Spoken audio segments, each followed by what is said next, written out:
Turbo conquering Mega Eagle. Afternoon, folks. So it might surprise a lot of you to know, as it does with some people, that the tool that spent the most time in my hand out of absolutely anything, power tool wise, is this little die grinder. This exact die grinder as well. This is a really cheap one. I've had it since I was like 16. One of the first pneumatic tools I bought when I started out in aviation, and the reason this thing spent so bloody long in my hand is it's pretty much the only really good way of dealing with corrosion around the rivets on an aircraft. So we've got a little Mooney M20 here, nice little machine, speed machine, and this one's got quite good paint on it, so I can't really find an example of corrosion on this aircraft. But where we got rivets and things, you know, obviously there's a hole in the skin and then structure on the back of it, and this rivet's holding the whole lot together. And what happens is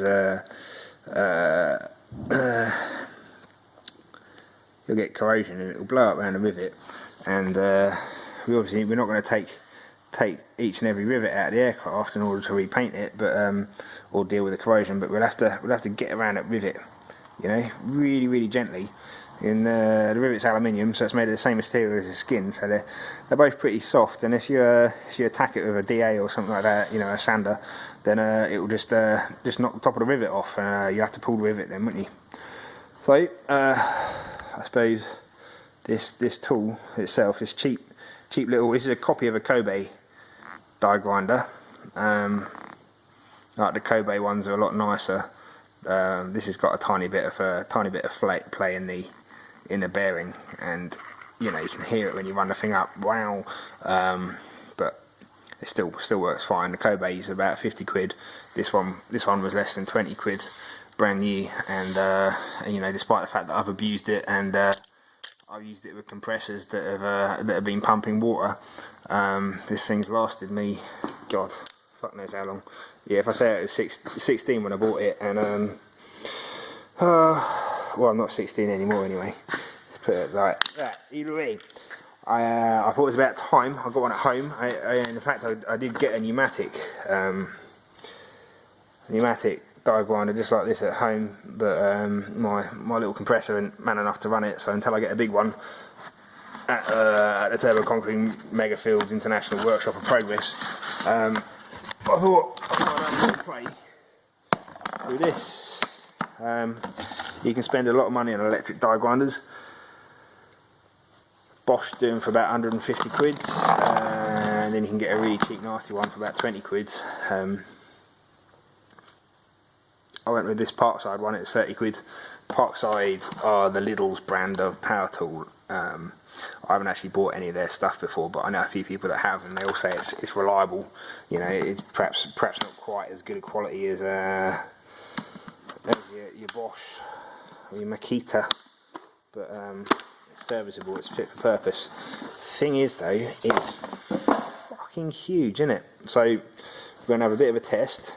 I've got a disgusting rusty old spanner here. Unfortunately, I don't have any aircraft with corroded rivets, and we'll do a test for nimbleness and speed, and see how this monstrous great big fucking electric die grinder compares with the pneumatic one. I'll add straight out of the box. It's got a couple of features which are always going to add a bit of bulk to it. You know, the fact it's got a big electric motor there, but it's also spindle locked, you know, so you only need the one spanner to undo the collet chuck. You know, I would rather have it a bit smaller, but on something this size I don't suppose a spindle lock make much odd, you know. It is variable speed, and it has a pretty cheap and shitty fucking on-off switch, but even the expensive ones are like that, so I don't know, that seems to be standard for these sort of things. The reason I really like this pneumatic one is when I'm using it, I get my finger underneath the trigger there, so I can alter the speed I'm going at, then hold the trigger finger hard against it, So you know, I go at whatever speed I like, and I can change speed settings without stopping the tool. This one though, you know, you've got to dial it in first before you start the thing up. Let's have a little look and see how they compare.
Can one of you lads sling us a new fucking what's the name? Red pad. What? A new red pad. No way. We said the word sling. I'm gonna take that as well.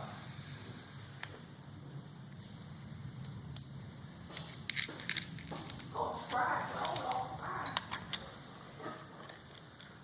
Oh, these pads are tiny.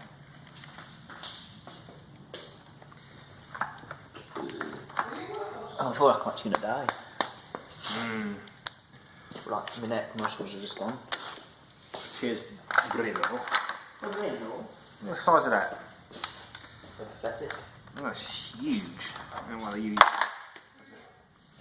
It's such a fucking great big spanner.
Interesting.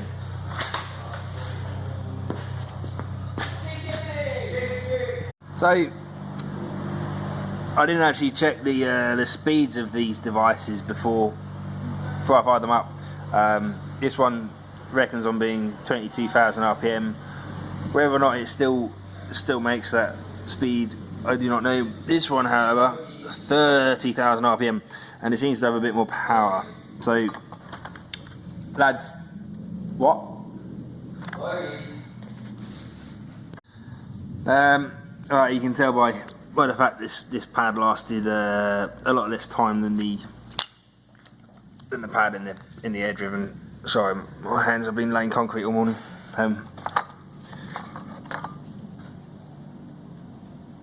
Either way, I don't like it. I'm very biased, I think, because I spent so much time with this one. However, I shall take it home, and it is very unlikely that I'll be using pads like this at home. I'll most probably have a burr in it or something like that. It came with a shitty little stone. I won't be using that. That'll probably end up, I don't know, just being lost in a drawer somewhere. I like the tungsten carbide burrs and that. I should imagine they'll go in there nicely, and with the high speeds they'll probably be quite good. But these things are so big. I don't think you actually need the extra speed and the extra power. It would just be far better if it was smaller. I don't know if I'll be able to get used to holding it down here as well. You know, it's nice being able to get your hand right where the action is. I might even try and put something over the end of that, over the end of the nose of this thing, so I can hold it right down here. But then you've got all that weight hanging out the back of your hand. Hey, I'm sure you'll see it in future projects in use. And if it breaks, I'll let you know. Hopefully not. Nothing wrong with the tool itself, just absolutely humongous. Hey, that's it for this video. I'll be back with a bit of camper van or crossbow soon. And please like and subscribe if you're not already. And check out Facebook. And I've got some stickers that I've made in the eBay shop. They'll be available shortly. I'll put a link in the description below. Cheers, bye.